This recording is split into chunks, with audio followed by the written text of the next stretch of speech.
Welcome back to my channel. If you're new here, my name is Rosa, and we are getting into the fall season, apple season, and so I wanted to share with you guys a wonderful apple pie recipe, one that I've learned 2 years ago, and I love it, so I really want to share it with you guys.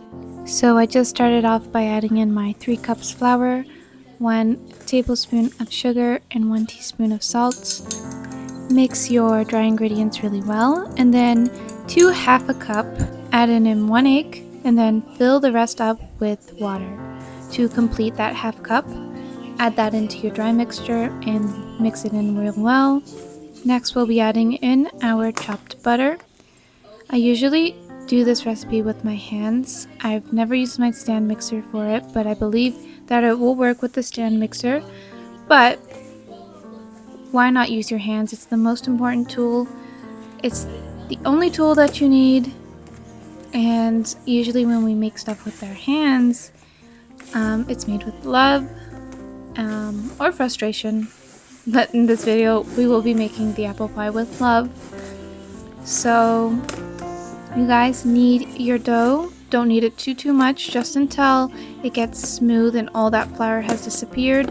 The butter will melt with the heat of your hands, so be careful. Once you are done with that, you're going to divide this dough into 2, and we're going to wrap it up in saran wrap and put it in the fridge for at least 30 minutes. You can do this beforehand. I did it maybe 3 hours before needing to use the dough. You can even do this the night before, but it's not necessary. You just need to have it in the fridge for at least 30 minutes.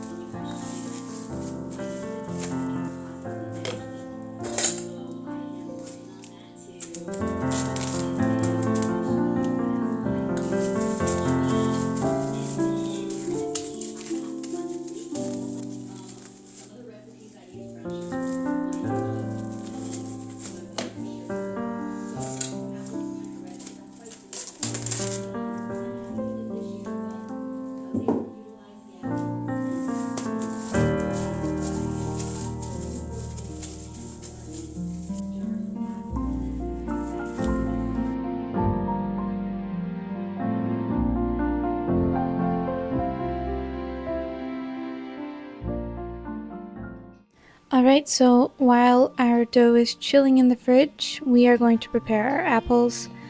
On this day, I had so many apples. Some of them were starting to get mushy. Not rotten, but soft. And so I'm trying to use those apples up. It's perfect for this recipe because they're not bad, but they are getting soft. So they're going to be cooked and you won't notice it anyways. You're going to need at least 8 apples. If you have smaller apples, then add in 10, and then you chop them up the way that you prefer. I like mine in thin, small pieces, but you can do them in bigger pieces, thicker pieces. It really is up to you. Next, we are going to combine our chopped apples with a few ingredients. We're going to start off by adding in half a cup of brown sugar or yellow sugar, whatever you can find. For our spices, we're going to add in at least half a teaspoon of cinnamon. Sometimes I add more. A 1/4 teaspoon of ground nutmeg and a 1/4 teaspoon of salt. And then right after, we're going to add in some lemon juice, at least 3 tablespoons of lemon juice. I just squeezed in half a lemon. And then 5 tablespoons of flour, and this is very important because when you cook the apple in the oven, there's going to be lots of liquid, and this flour is just going to keep the apple pie together and make sure that your liquid doesn't overflow, and it gives it a very nice texture. So the flour is very important.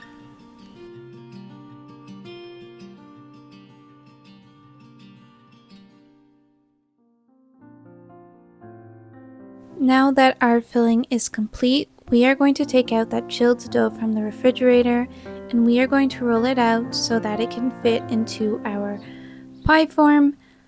Make sure you flour your surface very well and also your dough roller and your hands, because this, if you don't, the dough will stick.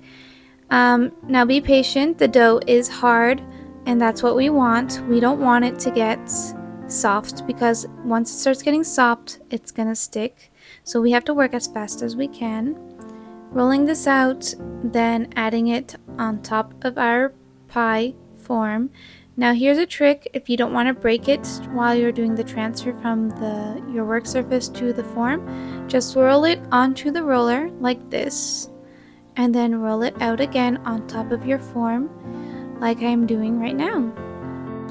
Use your fingers then to form the pie crusts to the pie form.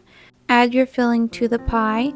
When you add your filling, you're going to think it's a little bit too much, but don't worry, it's not too much. When it cooks, it will cook down, it will get softer, and the apples will reduce.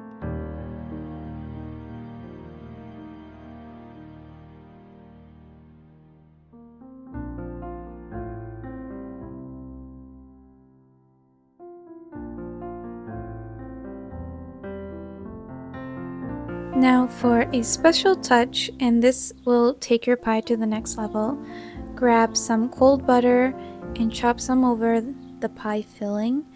When this cooks, it will melt into the pie filling, and then it will mix a little bit of sweet and salty, and it just really makes your apple pie taste so delicious. Do not skip out on this part. I mean, it's not necessary, but it does make your pie that much better. So the last step we need to do is cover our pie. I am rolling out the top part of the pie, which should be smaller than the bottom. Then use the same technique, roll it on your rolling pin, and then roll it over your pie, and then we're going to cut off the excess. I'm using water to stick the top and the bottom part together because there was so much flour, it wasn't sticking. So if that happens to you, just use a little bit of water on your finger, slide it in between the layers, and then press them together.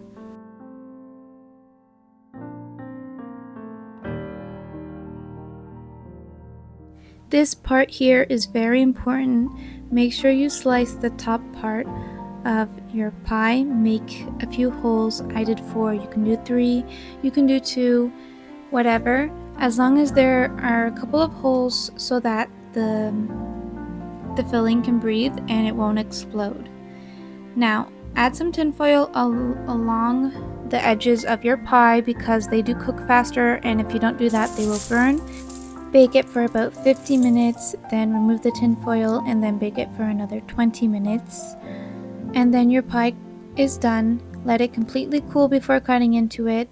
I didn't, mine was still warm. The filling fell apart, but that was on me.